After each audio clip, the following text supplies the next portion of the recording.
You know, for as long as we've had dogs, we've thought the main way they talk to us is through sound, right? We listen for the bark, the whine, the growl. But here's a wild thought. What if focusing on sound means you're missing almost the entire conversation? It's time we start exploring the secret silent language our dogs are speaking every single day. So, let me ask you this. Are you really hearing everything your dog is trying to tell you? I mean, seriously, think about it. The truth is, most of what our dogs say is totally silent. And once you start to understand that silent language, oh man, it can change absolutely everything about your relationship. Yeah, get ready for this number. It's huge. Canine behavioral scientists estimate that 90%, that's right, 90% of what your dog is communicating is non-verbal. So it's really not about what you hear. It's all about learning what to see. And look, this isn't just a bunch of random body twitches we're talking about. No way. This is a rich, complex language. It's written in these tiny micro-expressions, the tension in their body, even the exact angle of their tail. So today, we're going to decode 4 of the most important and, honestly, most misunderstood of these silent signals. All right, let's kick things off with a total classic. I guarantee every single dog owner watching has seen this one. Picture it. You come home, there's a mess on the floor, you look at your dog, and there it is. That unmistakable guilty look. But here's the question. Is it really guilt? Okay, this is the crucial part. The science is pretty clear on this. Dogs just don't experience guilt in the same complicated moral way that we do. So what you're seeing, it's not a confession. It's a direct reaction to your anger. They're actually showing a very specific behavior called appeasement. Think of an appeasement signal as their way of waving a white flag. It's this deep-seated instinct, right?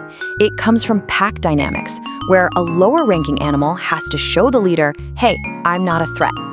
They see your tense body, they hear your angry tone, and their brain just screams, okay, I need to de-escalate this. I am not a threat. Please, please calm down. So let's get practical. Let's break down exactly what you should be looking for. You'll see that crouching, low body posture, the ears will be pinned way back, and they'll absolutely avoid making eye contact. These are all textbook appeasement signals, and when you recognize this, it changes everything.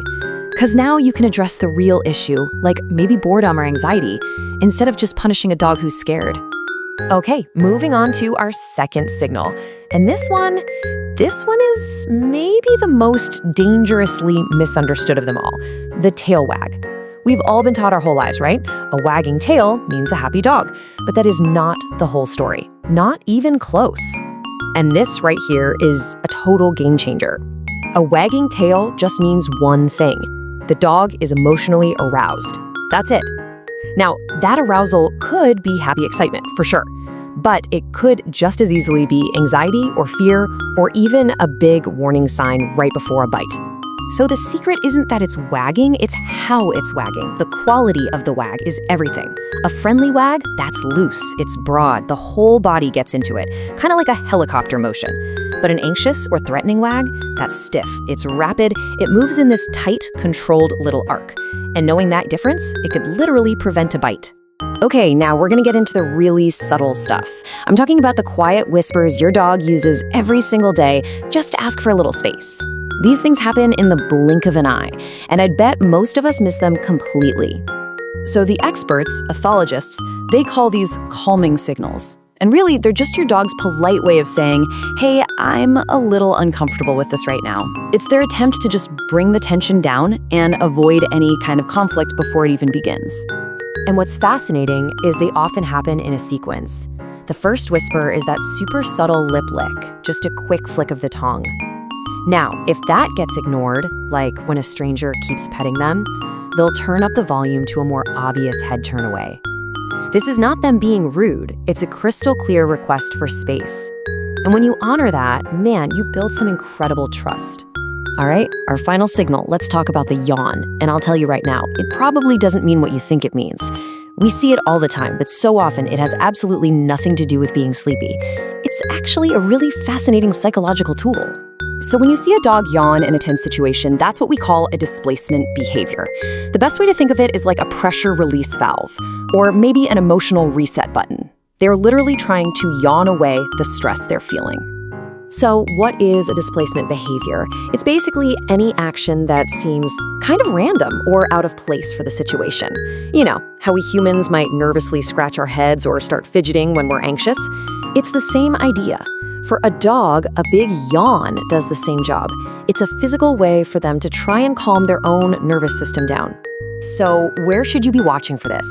Pay super close attention when you're correcting them, or right after a loud noise, like a clap of thunder, or think about a stressful place like the vet's office.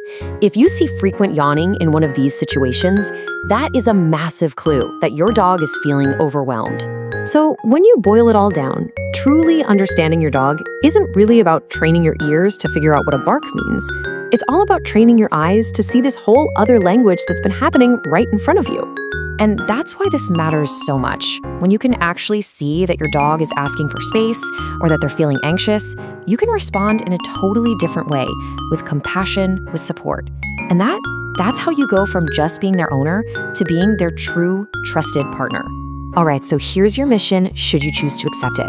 I want you to use this checklist at home like today. The next time you go for a walk or have a friend come over, I want you to just become an observer. Look for that quick little lip lick. Analyze the type of tail wag. See if there's a big shake-off. That's another one of those displacement behaviors right after something startling happens. This is how you start practicing. This is how you become fluent. Look, every single interaction you have is a chance to listen better. So my question for you is this: what silent signal, what quiet whisper from your dog are you going to finally hear for the very first time today? Hey there! If you're curious about what's really going on inside your dog's mind, make sure to subscribe for more. Give this video a like and share your thoughts or your dog's behavior in the comments below.